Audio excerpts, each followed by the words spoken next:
I mean, some of the really big things that we're just kind of thinking about, and I've only been here since September 1st, so before that, I'll give you a tiny bit of my background.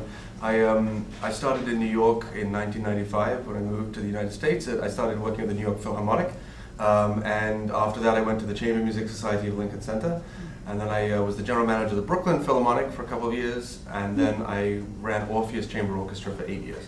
So, what's that? Couldn't keep a job. I was in hot demand, you could look at it like that,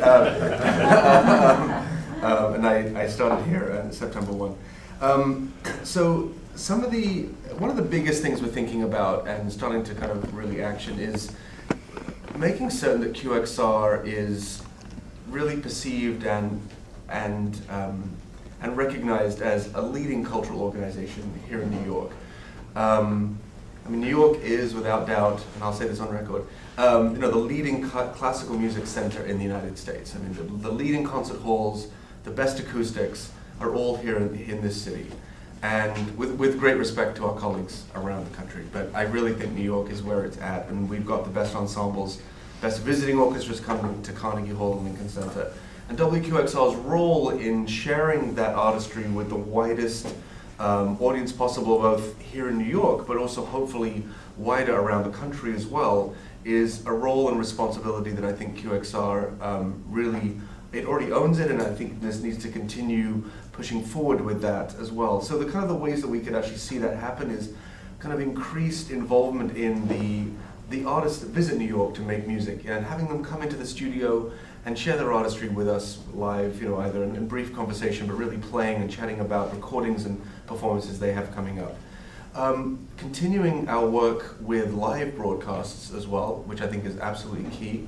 And can't really talk about too much detail right now, but you should stay tuned for hopefully next year, where we'll be able to unveil a very, very exciting schedule of expanded kind of live broadcasts, really bringing the very, very best of who plays here in New York week in, week out to New Yorkers across our listening area, but across the country as well.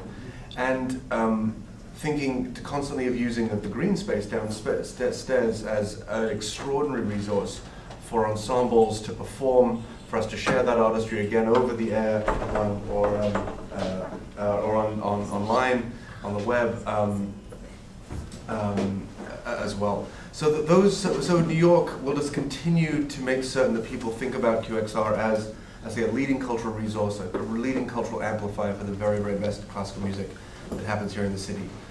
Another couple of other things we're thinking about is a really ambitious and a digital strategy.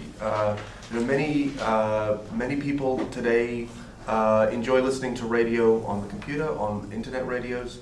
And that, I think, is a trend that's only going to continue and expand in the coming years.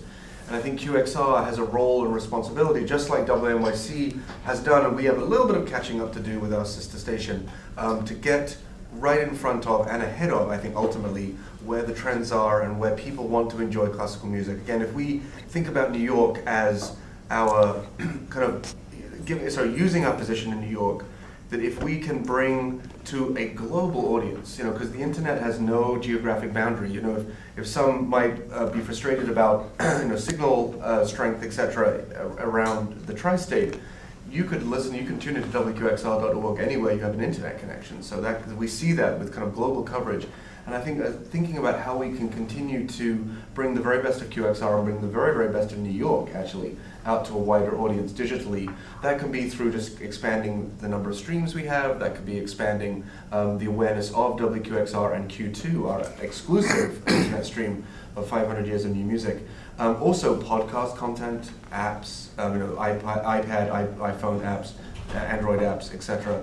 So that I really hope that as people of all ages, and I think we have to really recognize that classical music is not, classical music is not a dying art form. I don't believe it is. It's a living, thriving art form of which certainly certain people of a certain age enjoy more than people of a younger age. That's a given. But many people are still, populating music schools, learning musical instruments, And if QXR could be a way that they enrich their love and understanding and knowledge of classical music through a podcast or through a stream that they can listen anywhere around the world, I think that's an extraordinary thing that we can do. And finally, in that kind of thinking about kind of educational, kind of providing QXR as a resource, we've just started thinking about what role QXR could have in just broadening the love and connection that people have with classical music, whether they be adults, whether they be young adults, whether they be mature listeners, whether they be young children. I don't have much detail because we haven't really given it a lot of thought yet, apart from an agreement that that's something we need to look at. So that is something probably a little bit of a longer term, kind of 6 to 12 months, so we'll be able to come back with more detail. But those kind of three pillars, kind of thinking about New York and how we can continue to embed ourselves and amplify the very best, digital strategy and education are the kind of three major components of what I certainly plan to push forward with Laura Walker's guidance and the board's guidance, and really welcoming your feedback as key listeners into our plans.